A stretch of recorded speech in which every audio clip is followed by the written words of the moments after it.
Disconnect the electrical cord from the power outlet. Loosen the 7 screws that hold the black honing wheel cover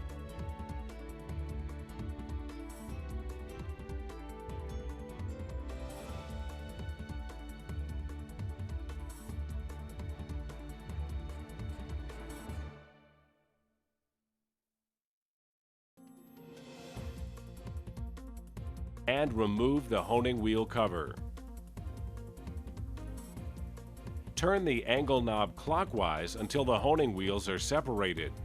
Hold both pairs of honing wheels simultaneously and use a 7/16 inch or 11 millimeter wrench to remove both nuts.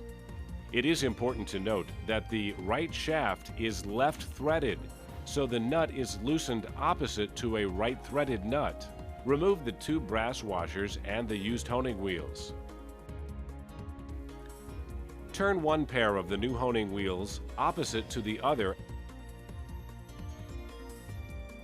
and slide them onto the shafts against the rear brass washers. Slide the outside brass washers onto the shafts and secure them with the right threaded nut on the left shaft and the left threaded nut on the right shaft.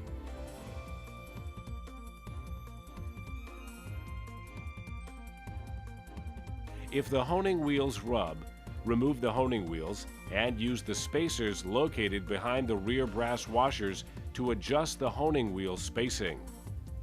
Once the honing wheels have been properly aligned and secured to the shafts, turn the angle knob counterclockwise until the honing wheels are overlapped approximately 3/16 of an inch to 1/4 of an inch or 4.75 to 6.3 millimeters. Also referred to as the number 3 or 4 bevel with the indicator mark at the red dot. Replace the honing wheel cover and reconnect the electrical cord to the power outlet.